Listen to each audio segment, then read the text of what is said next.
Dalam nama Tuhan Yesus, semua yang siap diberkati dengan firman Tuhan, mari sama-sama katakan amin. Berikan tepuk tangan sekali lagi bagi Tuhan kita yang menang, yang bangkit. Haleluya. Silakan duduk Bapak Ibu umat Tuhan yang dikasihi Tuhan. Haleluya. Shalom umat Tuhan yang diberkati. Selamat Paskah. Katakan kiri kanan tuh, selamat Paskah. Selamat menikmati kemenangan yang gilang gemilang dari Tuhan kita Yesus Kristus. Amin. Mari kita berikan tepuk tangan sekali lagi bagi Tuhan kita yang sudah menang. Haleluya. Judul khotbah hari ini yang menjadi tema Paskah kita pada hari ini yang akan saya sampaikan adalah He is risen. Dia bangkit. Amin. Tuhan yang kita sembah adalah Tuhan yang bangkit. Amin. Tadi WL kita sudah menyampaikan sedikit dari isi khotbah ini, di mana dia berkata bahwa sia-sialah kematian Tuhan Yesus jikalau tanpa kebangkitannya. Amin.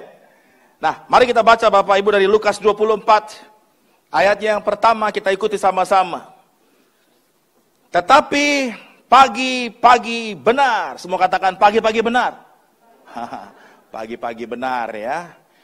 Pada hari pertama minggu itu mereka pergi ke kubur membawa rempah-rempah yang telah disediakan mereka.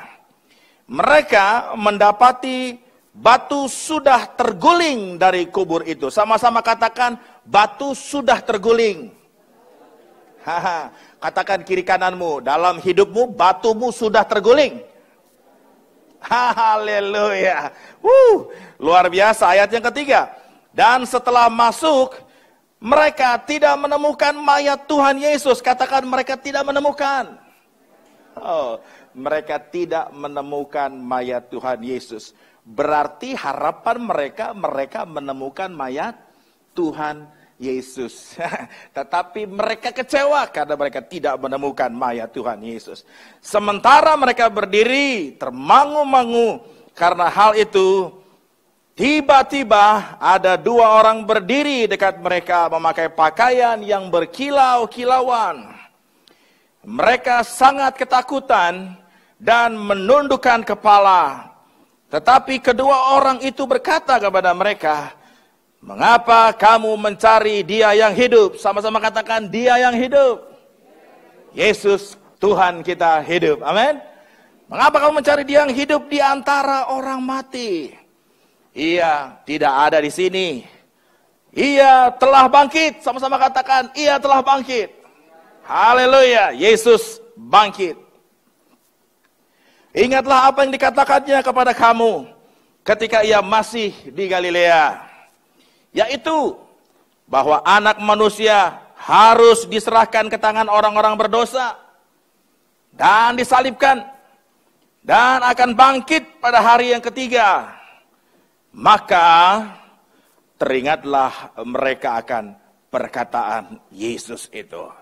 Saya rindu, saya berdoa saudara hari ini teringat akan perkataan Yesus dan akan selalu teringat akan perkataan Yesus. Dan sampai selama-lamanya akan teringat akan perkataan Yesus bahwa Dia bangkit dan menang. Amin. Lanjut ayatnya yang ke-9. Dan setelah mereka kembali dari kubur, mereka menceritakan semuanya itu kepada ke-11 murid dan kepada semua saudara yang lain. Perempuan-perempuan itu ialah Maria dan Magdalena ya, dan Yohana dan Maria ibu Yakobus, dan perempuan-perempuan lain juga yang bersama-sama dengan mereka memberitahukannya kepada rasul-rasul. Ayat 11. Tetapi bagi mereka perkataan itu seakan-akan omong kosong dan mereka tidak percaya. Mereka tidak percaya. Mereka tidak percaya. Tapi kita yang ada di sini, datang tidak percaya, pulang menjadi percaya. Datang percaya, pulang semakin percaya. Amin. Kemudian ayat yang ke-12. Sungguh pun demikian, Petrus bangun. Nah ini nih, murid yang selalu fast response, ya, selalu respon pertama kali atas segala sesuatunya. Pokoknya duluan dia, ya. Sungguh pun demikian, Petrus bangun lalu cepat-cepat pergi ke kubur itu. Wah, cepat-cepat dia pergi. Ketika ia menjenguk ke dalam, ia melihat hanya kain kapan saja. Sama-sama katakan, hanya kain kapan saja. Lalu ia pergi dan ia bertanya dalam hatinya apa yang kiranya telah terjadi. Petrus pernah percaya atau belum ini? Dia belum percaya. Dia pasti, ini apa yang terjadi ya? Kok cuma hanya kain kafannya saja yang ada di sini, begitu ya? Nah, Bapak Ibu, 2 hari yang lalu kita merayakan Jumat Agung. Kita belajar firman Tuhan disampaikan tentang kematian Tuhan Yesus Kristus. Nah, Bapak Ibu, ketika Yesus disalibkan, iblis berpikir bahwa dia sudah menang. Iblis berpikir apa? Berpikir dia sudah menang. Bapak Ibu, iblis sudah tahu bahwa akan datang juru selamat. Bukan pada saat zaman perjanjian baru ketika dia lahir. Iblis sudah tahu bahwa akan datang seorang juru selamat sejak di Taman Eden. Ketika manusia jatuh ke dalam dosa itu, dan kemudian Allah berkata bahwa aku akan mengadakan permusuhan antara engkau dan keturunan perempuan ini. Iblis sudah tahu yang dimaksud adalah seorang juru selamat. Sebab itulah sejak dahulu, sejak zaman Adam dan Hawa, iblis selalu berusaha untuk menghancurkan misi Allah itu. Melalui berbagai cara, melalui berbagai hal. Mulai dari Habel, orang yang benar itu. Akhirnya iblis bekerja dan kemudian Habel dibunuh oleh Kain. Keturunan orang benar itu coba untuk digagalkan. Dan panjang sekali dalam perjanjian lama juga. Bagaimana Abraham juga akhirnya coba untuk digagalkan. Dengan cara istri Abraham mau diambil oleh Raja Abimelek. Ya kan? Sehingga tanda petik mengotori keturunan daripada orang pilihan. Iblis ternyata kalah, gagal. Karena Tuhan campur tangan. Datang kepada Raja Abimelek bahwa dia tidak boleh menjamah Sarah, istri Abraham itu. Iblis tidak pernah tinggal diam. Dia terus berusaha menghancurkan misi Allah ini. Dia terus berusaha menggagalkan misi Allah untuk menyelamatkan semua umat manusia. Apa yang terjadi? Pada akhirnya iblis tetap kalah. Sampai akhirnya Yesus Kristus, Sang Mesias itu lahir di kandang domba yang begitu sederhana di Bethlehem yang kita rayakan setiap hari Natal. Ketika dia lahir, iblis gak tinggal diam. Iblis terus berusaha untuk menghancurkannya. Dipakailah Herodes membunuh semua anak umur berusia di bawah 2 tahun. Semua dihajar supaya Mesias ini mati dan tidak akan menang. Wow, saudara, saya sedang membagikan kembali kisah lengkap supaya kita melihat bahwa kemenangan Kristus sudah terjadi sejak dahulu kala. Amin. Kemenangan Kristus sudah terjadi sejak dahulu kala.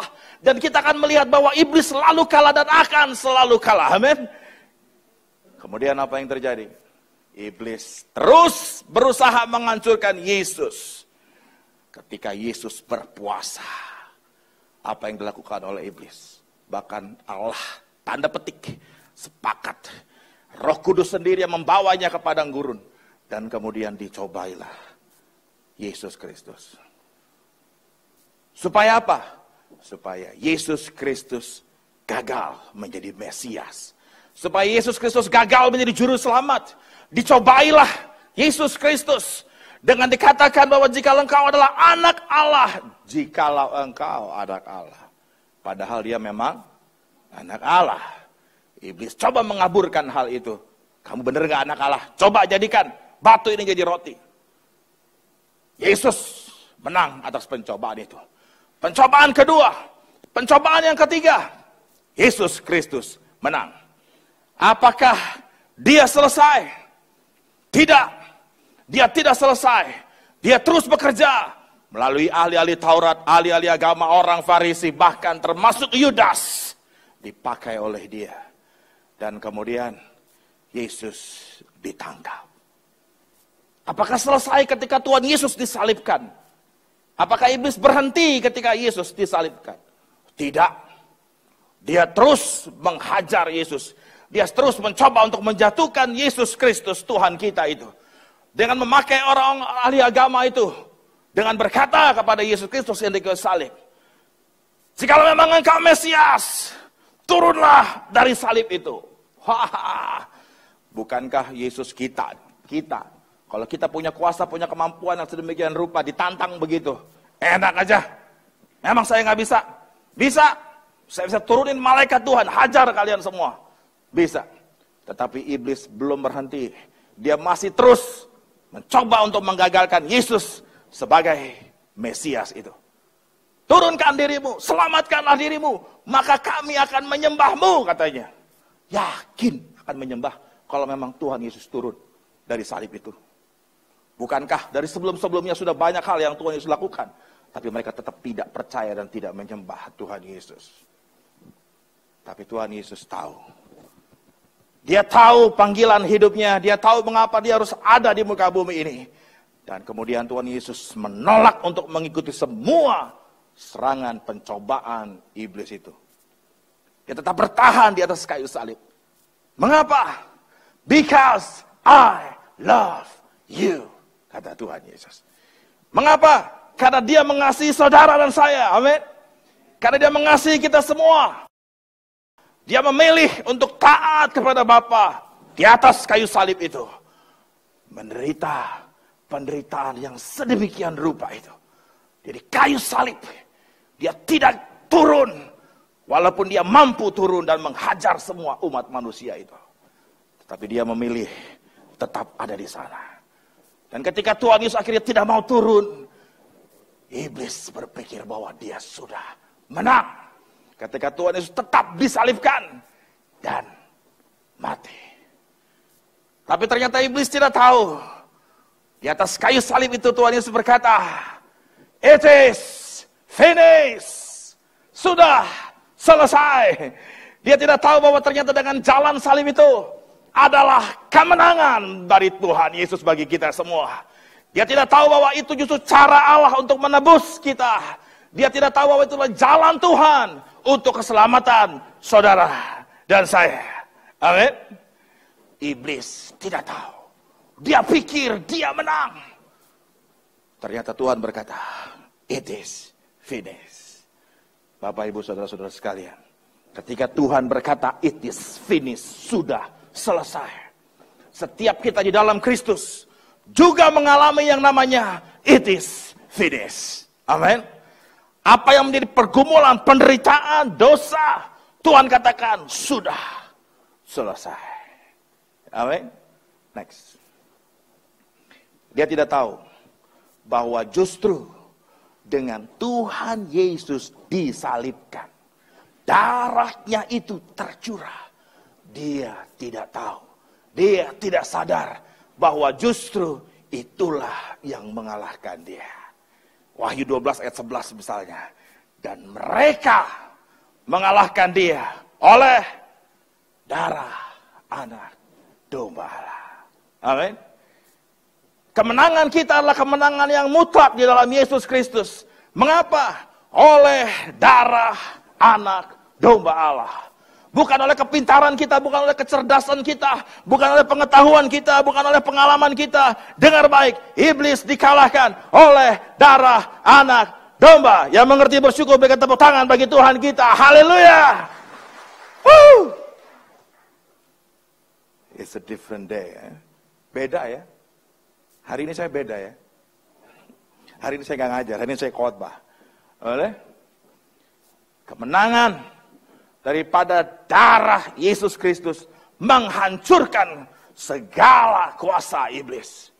Dia pikir, yes, kita menang. Yesus yang katanya Mesias itu sudah mati. Tetapi, dia tidak tahu. Dia tidak sadar, ternyata pada hari yang ketiga, apa yang terjadi?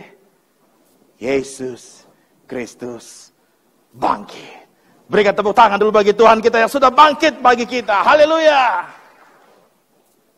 Dia bangkit dan menang atas maut. Nah, saudara-saudara, kita pasti sepakat setuju bahwa musuh terbesar kita, musuh utama kita, masalah utama kita, masalah terbesar kita adalah yang namanya dosa.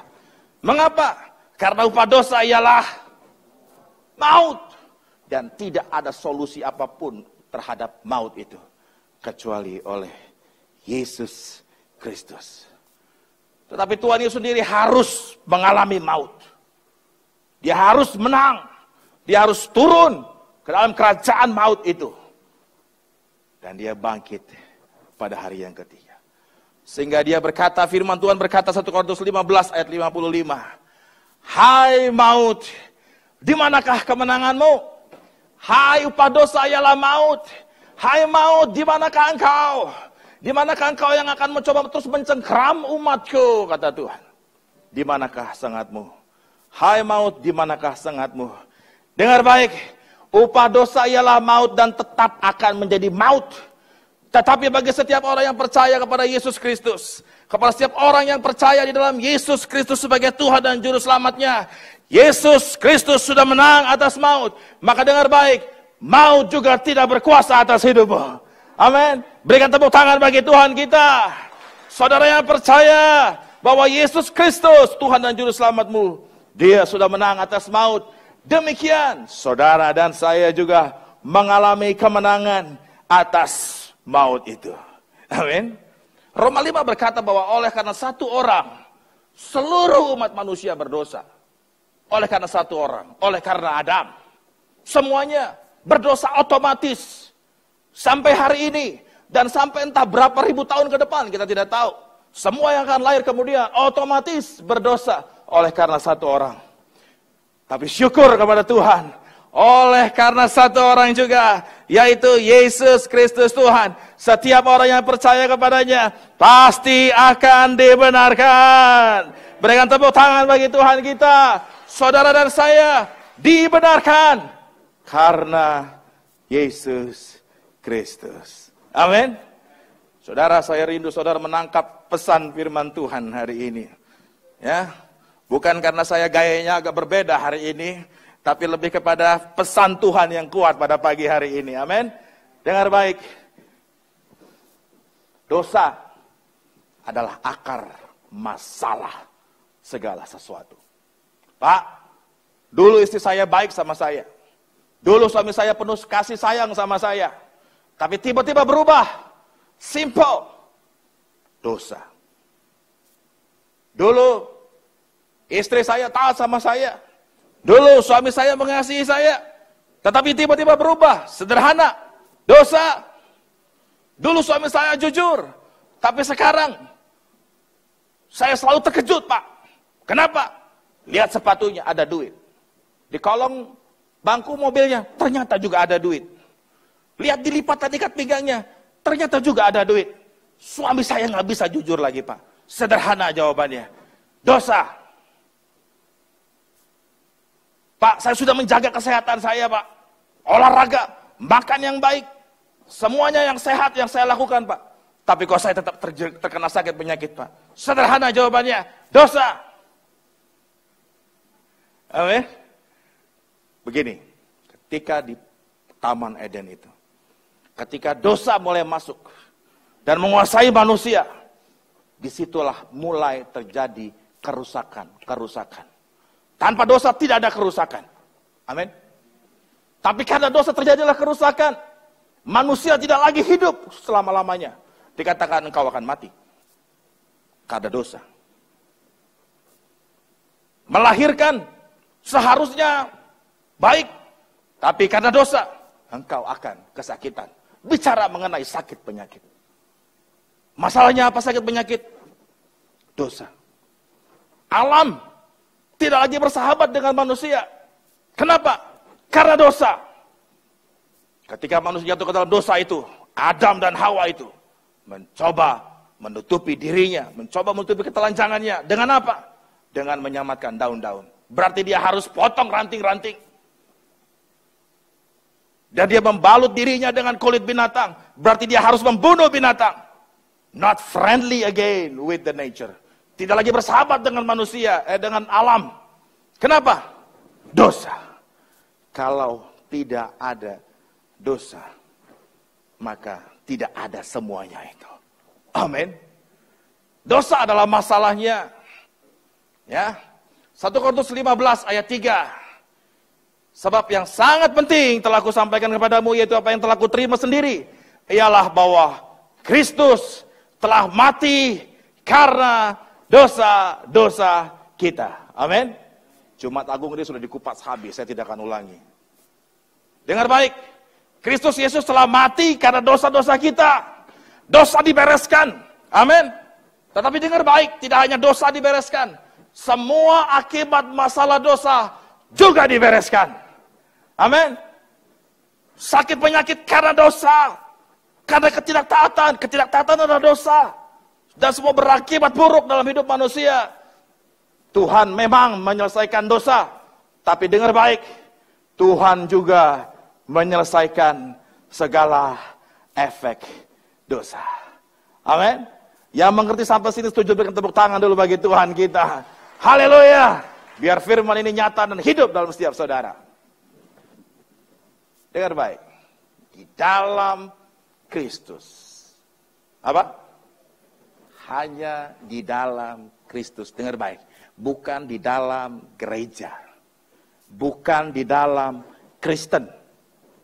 Bukan di dalam agama. Tapi di dalam siapa? Di dalam Kristus. Mari tanyakan pada diri sendiri. Apakah aku di dalam Kristus? Tanyakan sendiri, jawab sendiri pada pagi hari ini. Dan pastikan saudara pulang dengan jawaban yang pasti dan mantap. Bahwa setiap saudara ada dalam Kristus. Amin. Di dalam Kristus kita menerima kemenangannya. Tadi. Oleh karena satu orang, semua berdosa. Saya belum ngapa-ngapain sudah berdosa. Itu firman Tuhan katakan. Tapi, oleh karena satu orang yaitu Yesus Kristus, Adam kedua, saya yang berdosa dibenarkan. Kristus bangkit, maka saya akan dibangkitkan. Kristus menang, maka saya akan menang. Kristus mengalahkan dosa, maka saya menang atas segala dosa. Amin. Setiap orang yang percaya sesungguhnya dia menang atas dosa dan punya kuasa kemenangan atas dosa. Kecuali memberikan dirinya jatuh ke dalam dosa. Ya. 1 Korintus 15 ayat 57. Tetapi syukur kepada Allah yang telah memberikan kepada kita kemenangan. Oleh siapa? Oleh Yesus Kristus. Kekecilan ya tulisannya ya. Lumayan ya, kebaca ya. Tetapi apa? Syukur kepada Allah yang apa? Telah. Katakan, telah. Bukan akan Bapak Ibu. Bukan nanti ya. Tunggu ya, sebentar lagi ya. No. Telah. Kemenangan oleh Yesus Kristus telah diberikan kepada kita. Amin. Tuhan, Engkau yang sudah menang atas dosa, Engkau sudah menang atas maut. Engkau juga sudah menang atas segala sakit penyakitku. Tuhan, aku percaya ada kesembuhan dalam nama Tuhan Yesus. Amin.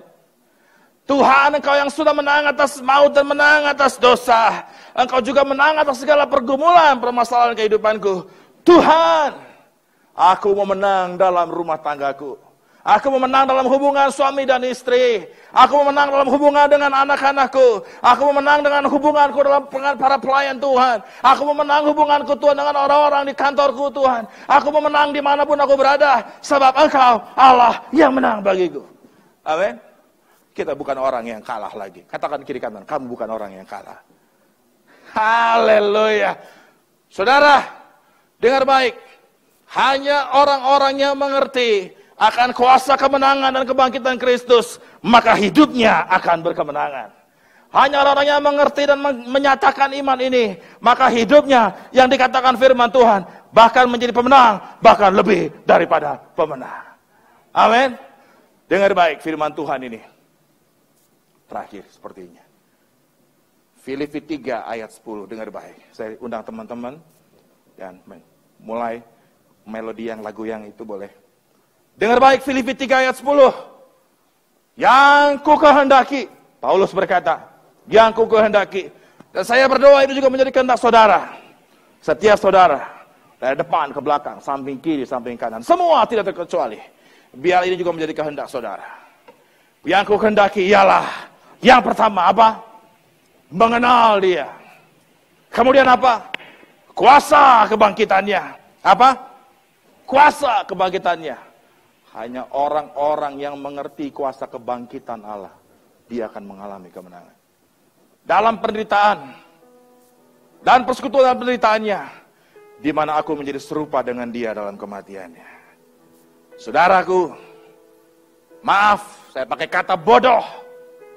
Ketika dia sudah pegang tiket masuk ke dalam bioskop, tapi dia ragu-ragu apakah dia berhak masuk ke bioskop itu atau tidak.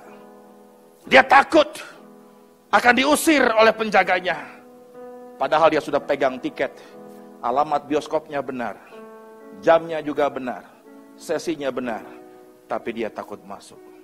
Serupa dengan saudara dan saya yang sudah memegang kemenangan daripada Kristus itu, tapi setiap hari hidup sebagai orang yang kalah oleh hawa nafsu sendiri, kalah oleh segala hal dalam hidup kita yang mengganggu kita.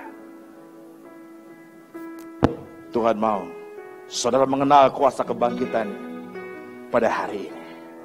Amin. Yang mengerti setuju berikan tepuk tangan bagi kita, bagi Tuhan kita. Mari bangkit berdiri.